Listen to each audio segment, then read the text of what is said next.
Ռուս-ուկրաինական պատերազմն օրորի ավելի է թեժանում։ Կողմերը հայտարարում են մի կողմից հաջողության, մյուս կողմից դիմադրության եւ գրոհների մասին։ Մինչդեռ բանակցային գործընթացից որևէ նշան չկա։ Ռուսաստանի պաշտպանության նախարարության հաղորդմամբ իրենց զինված ուժերն առաջխաղացում են գրանցել Զապորոժնիեի մարզում, ազատագրելով Օգովկո գյուղը։ Ոստոկ ռազմական խմբավորման ստորաբաժանումները ըստ ռուսական կողմի Դնեպրոպետրովսկի մարզում իրականացրած գործողությունների արդյունքում ոչնչացրել են ուկրաինական բանակի 4 բրիգադի մարտիկներին։ Նրանց հաղորդմամբ զոհվել է ավելի քան 200 ուկրաինացի զինծառայող, ոչնչացվել են տանկեր, զրահապատ մեքենաներ եւ զինամթերքի պահեստներ։ Ուկրաինական կողմը սակայն հայտնում է, որ ռուսական բանակի առաջխաղացումը կանգնեցվել է մի շարք ուղղություններով։ Ուկրաինայի զինված ուժերի գլխավոր շտաբի տեղեկություններով վերջին մեկ օրում ճակատում տեղի է ունեցել 187 ռազմական բախում, որոնց արդյունքում որոշ հատվածներում հաջողվել է հետ մղել ռուսական զորքերը չկրելով էական կորուստներ։ Ուկրաինայի նախագահ Վոլոդիմիր Զելենսկին նշել է, որ Սումմի շրջանում ուկրաինական ուժերն ունեն առաջխաղացում, մինչդեռ ռուսները փորձում են այդտեղ անվտանգության գոտի ստեղծել։ Ըստ ուկրաինական աղբյուրների, ռուսական կողմը Սումմի հատվածում կորցրել է շուրջ 2900 զինծառայող։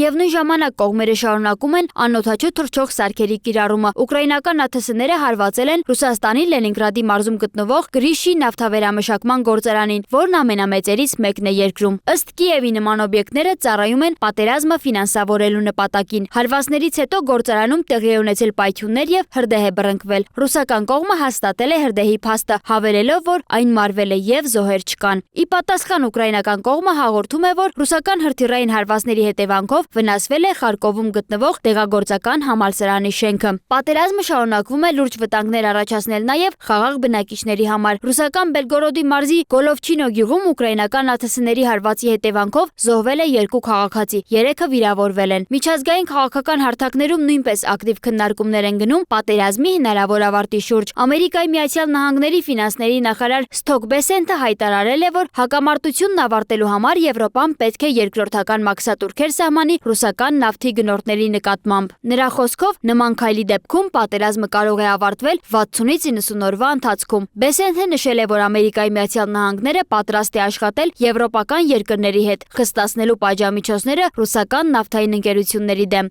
ԱՄՆ պետքարտուղար Մարկո Ռուբիոն իր հերթին ընդգծել է, որ նախագահ Թրամփը պատրաստ է շարունակել խաղաղ կարգավորման ջանքերը։ Նա կարծում է, որ ԱՄՆ-ն պետք է շարունակի միջնորդի դերը բանակցությունների միջոցով հասնելու ռազմական գործողությունների դադարեցմանը։ Ըստ Ռուբիոյի, Ուկրաինայի վերականգնման համար մի ամբողջ սերունդ է պահանջվելու եւ կարեւոր է հնարավորինս արագ խաղաղություն հաստատել։ Մինչեւ այդ մարտերը շարունակվում են առավել ինտենսիվ ուղղություններով Նովոպավլիկայում եւ Պոկրովսկում, որտեղ օրական հարյուրավոր զոհերի մասին են հայտնում երկու կողմերը։ Սոնա Գիշյան, Free News, Ազատ լուրեր։